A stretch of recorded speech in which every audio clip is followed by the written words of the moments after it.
The mysterious man in the office. At my old job, there was a guy named Mark who worked in IT.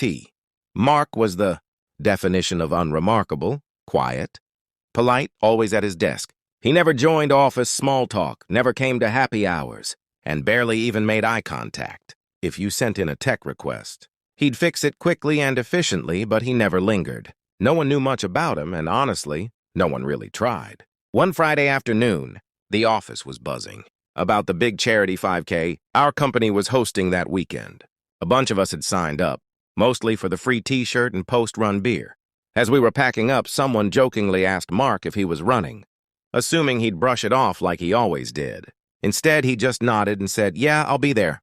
Saturday morning, we all showed up at the starting line in our matching company shirts, stretching and making half-hearted promises to actually try this year. Right before the race started, I spotted Mark standing off to the side in a plain, black t-shirt and old running shoes. I almost didn't recognize him without his usual office slouch. The gun went off and we started running. About 5 minutes in, I was already gasping for breath, trying to keep pace with my coworkers.